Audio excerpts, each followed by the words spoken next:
everyone. So today we're going to talk a little bit about inverse variation. But before we get to that, I want to kind of review a little bit with direct variation. So I've got 4 questions up here that I want you to try for me. There we go. Okay. So the first one is direct variation. Basically, I want you to tell me what it does. Okay. Tell me also, number 2 says the equation for direct variation. What does it always look like? Number 3, I want you to actually identify the constant and the equation, the direct variation equation between this ordered pairs. And number 4, what point does a direct variation always pass through?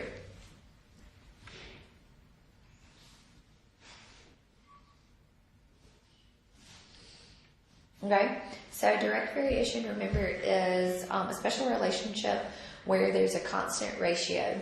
Okay, so there's a constant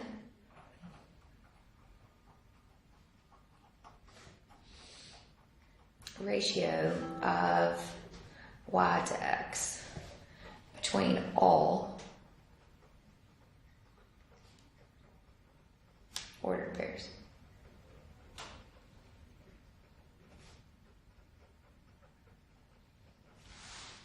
Okay, the equation for direct variation is always going to look like y equals k times x. Okay, the b at the end is always 0. Okay, remember, so it's not going to go through, which gets you down to 4 in just a second. Okay, identify the constant here. So I would say 6 divided by 12. So 6 divided by 12, that's a 1/2. 4 divided by 8, so it's the same thing, so it's a 1/2. 7 divided by 14, same thing, so it's a 1/2. -3 over -6, that's also a 1/2. So my k is going to be a 1/2, and my equation is going to be 1/2 of x. Okay, remember, it's got to be, the constant has to be the same ratio between all of the ordered pairs given to you. Okay, and number 4 says, what point does a direct variation always pass through? So remember, if you're b, this is the standard equation right here, is y equals kx. So it's always going to pass through the point 0, 0, okay, no matter what. Okay, so it's going to always pass through 0, 0, no matter what. Okay, all right, so inverse variation is just a little bit different. So same thing. The ratio is just a little bit different. It's not really a ratio anymore, but it's a product. So we have to know what it means to be a direct variation and an inverse variation. Okay.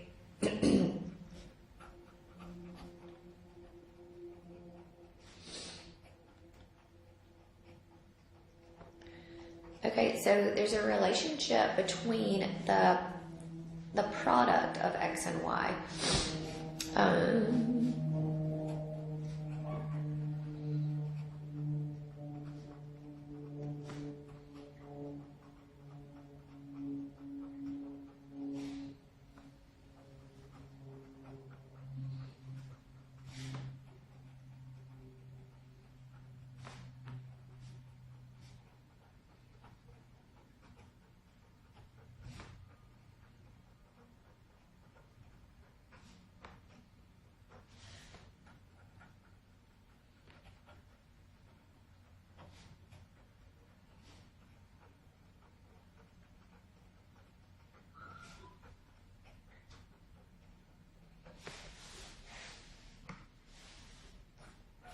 Okay, so with a direct variation, we take the ratio of y to x, and with an inverse variation, we actually multiply x times y.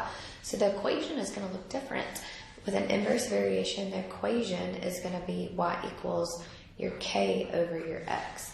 So it's your constant relationship here all over your x. Okay? All right, so I want to identify the constant here, and then I want you to tell me the equation. Okay, so these ordered pairs represent an inverse relationship. Okay, so I want you to tell me the constant k. Okay, So 1 times 20 is a 20. 2 times 10 is a 20. 4 times 5 is a 20. So the k is going to be equal to a 20. The equation is going to be y equals 20 over your x.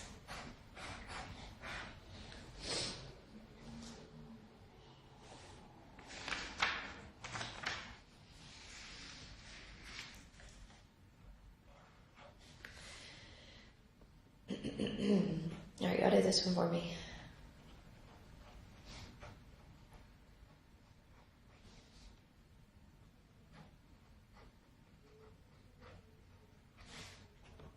So find the constant and then also find the variation equation.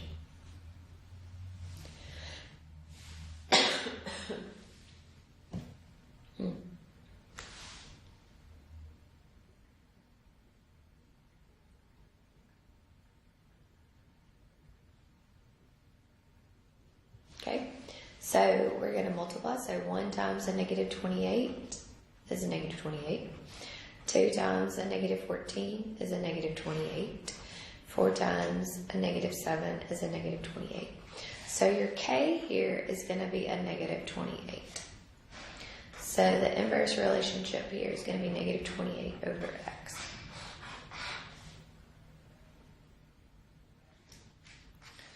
Okay, let's do one more.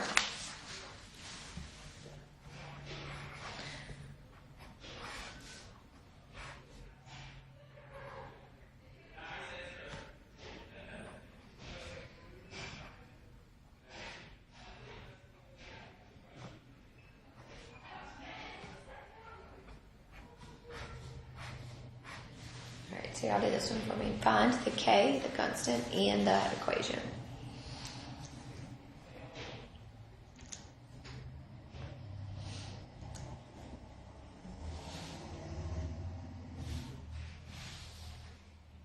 Okay, so we multiply. So negative 0.5 times a negative 12 is going to be a positive 6.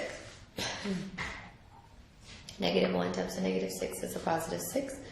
Negative 1.5 times a negative 4 is going to be a 6. And negative 2 times a negative 3 is going to be a 6. So my k is going to be equal to a 6. Okay? And then my inverse relationship here is going to be y equals 6 over x. Okay? All right. So if I wanted to find the missing variable, so 12, 14 in this inverse relationship. So I know that these are going to be inverse variations. Okay. So these are going to be inverse variations.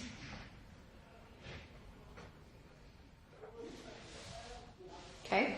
So if this is an inverse variation, I want you to find the missing variable here. So I want to find the missing y. Okay, so instead of having the ratio, I'm going to have x times y is going to be equal to x times y, right? So I'm going to have 12 times 14 is going to be equal to 24 times y. All right, so 12 times 14 is what? 168. Divide both sides by 24. So, it was a negative, I'm sorry. So it's going to be a negative value. So 168 divided by negative 24 is a negative 7.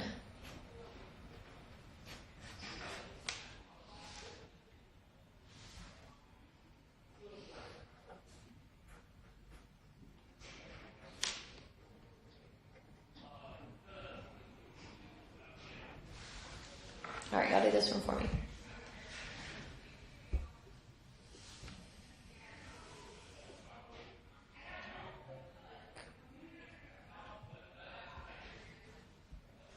Okay, so I'll have x times a negative 7 is going to be equal to 21 times a negative 3. So this will be a negative 7x. 21 times a negative 3 is a negative 63. Divide both sides by a negative 7, so x is going to be equal to a 9. So it's going to tell you that it's an inverse variation to be able to solve it like that. Okay, you're going to have to know the difference between it.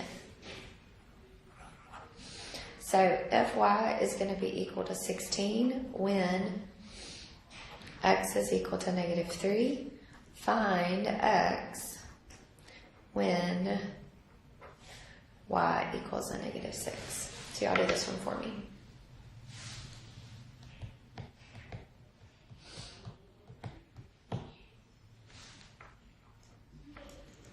Okay, so I've got y equals a 16 when x is a negative 3, so that means this is going to be negative 3 16. I want to find x when y equals a negative 6. So this will be negative 3 times a 16 is going to be equal to an x times a negative 6. So negative 3 times a 16 is a negative 48. It's equal to a negative 6x. Divide both sides by negative 6, so x is going to be equal to a positive 8. Okay. All right.